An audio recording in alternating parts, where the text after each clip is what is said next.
psikologi pendidikan. Nah, tapi teman-teman, sebelum kita ke ranah topik tentang psikologi pendidikan, kita harus tahu dulu kenapa psikologi pendidikan itu sangat penting dalam dunia pendidikan, terutama buat anak-anak SD ini nanti. Nah, kita juga akan membahas tentang teori-teorinya, kita juga akan mengupas tentang isi-isinya juga, dan di sini aku bakalan ngejelasin juga ngasih contoh yang simpel dan gampang sekaligus dekat dengan kehidupan kita sehari-hari. Biar apa? Biar kalian juga lebih mudah dalam memahaminya. Jadi teman-teman, psikologi pendidikan itu ilmu yang ngebahas tentang gimana manusia belajar, mulai dari cara berpikir, cara berperilaku, sampai akhirnya guru bisa membantu siswa untuk berkembang di kelas. Nah, buat ruang lingkupnya itu cukup luas banget, mulai dari perkembangan anak, motivasi belajar, sampai akhirnya ke strategi yang efektif banget buat diterapin di SD. Nah, sekarang kita masuk ke teori-teori perkembangan. Dalam teori-teori perkembangan ada 3 teori di dalamnya yang penting. Yang pertama ada teori Piaget. Menurut Piaget, anak SD itu ada di tahap operasional konkret, di mana artinya mereka akan lebih paham tentang hal-hal yang nyata yang bisa mereka sentuh. Misalnya, dalam suatu kelas, ketika guru mengajar tentang matematika penjumlahan, kita ngasih contoh. Di sini ada Sailor Moon. Nah, di sini ada gelang Lego. Nah, kita ngasih contoh kayak 1 ditambah 1, terus habis itu kita gabungkan jadi 2, begitu. Jadi intinya itu tidak hanya sekedar angka aja di papan, karena biasanya itu cuma ditulis 1 ditambah 1 atau 2 ditambah 2. Jadi anak SD itu biasanya lebih tertarik dengan hal-hal yang lucu, yang bisa mereka lihat, yang bisa mereka sentuh. Contohnya kayak ini tadi sama ini yang bisa disentuh. Terus itu digabungkan jadi 1 ditambah 1 sama dengan 2. Yang kedua ada teori Vygotsky. Nah, kalau kata Vygotsky, anak itu berkembang melalui interaksi sosial. Misalnya dalam suatu kerja kelompok atau kerkel atau kerkom yang biasanya kita sebut ya bahasa simpelnya. Di situ anak akan saling membantu menjawab soal satu sama lain.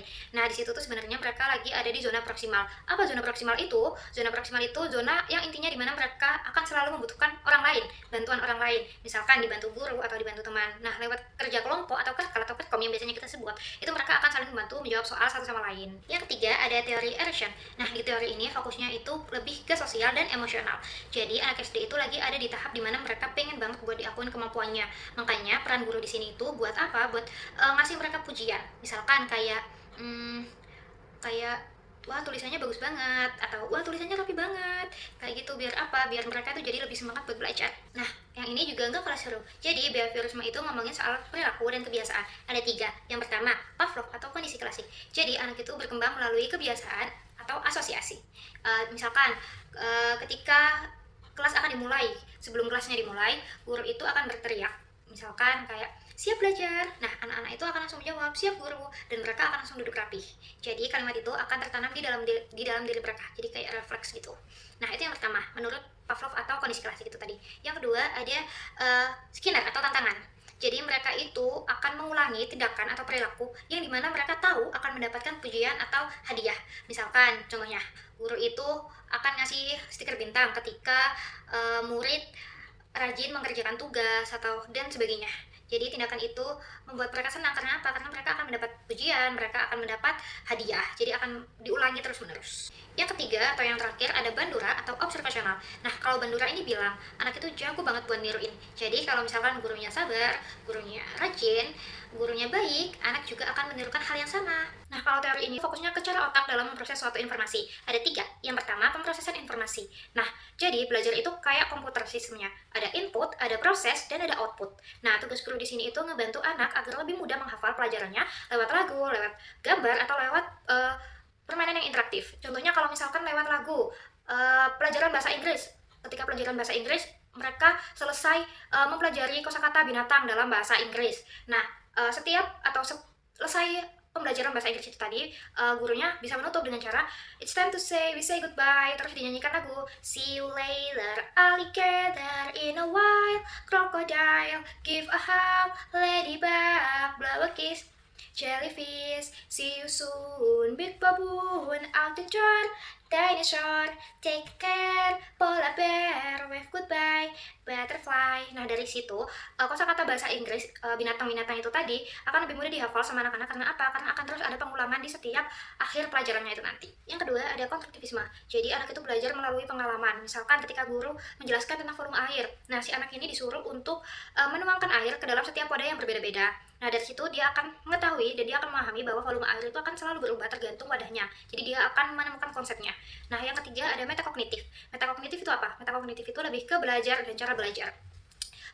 Kadang ada beberapa anak yang mereka itu nggak paham kalau misalkan tidak disuarakan, atau mereka juga tidak mudah memahami atau menangkap suatu materi kalau misalkan lewat tulisan saja. Nah, perlunya guru di sini adalah untuk menyuarakan setiap apa yang sudah ditulis. Karena apa?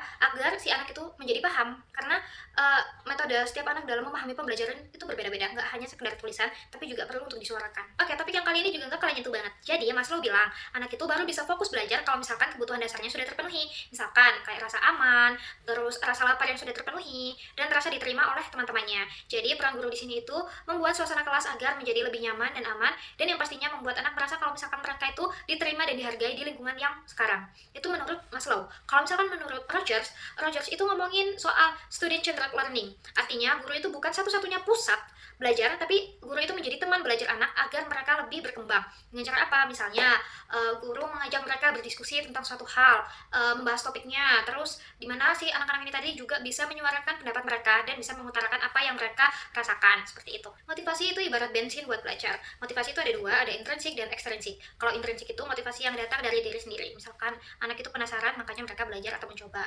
Itu motivasi intrinsik yang datang dari diri sendiri. Kalau misalkan motivasi ekstrinsik itu datang dari luar, misalkan mereka melakukan suatu hal untuk yang akhirnya mereka akan mendapatkan hadiah atau pujian. Nah, itu motivasi ekstrinsik, yaitu motivasi yang datang dari luar. Nah, agar anak tetap semangat, guru itu bisa menggunakan strategi, misalkan kayak permainan yang edukatif, tepuk semangat, atau tantangan kecil. Kalau misalkan motivasinya tinggi, prestasi mereka juga pastinya akan ikut meningkat perlahan-lahan. Dan yang terakhir ada teori kecerdasan ganda dari Howard Gardner. Jadi anak itu memiliki kemampuan atau kelebihan yang berbeda-beda, gak cuma di akademiknya aja. Ada anak yang jago bahasa, ada anak yang jago logika, ada anak yang jago kinestetik, visual spasial, bahkan di naturalistik. Jadi contohnya anak yang jago di bidang gambar, mereka bisa belajar lewat poster.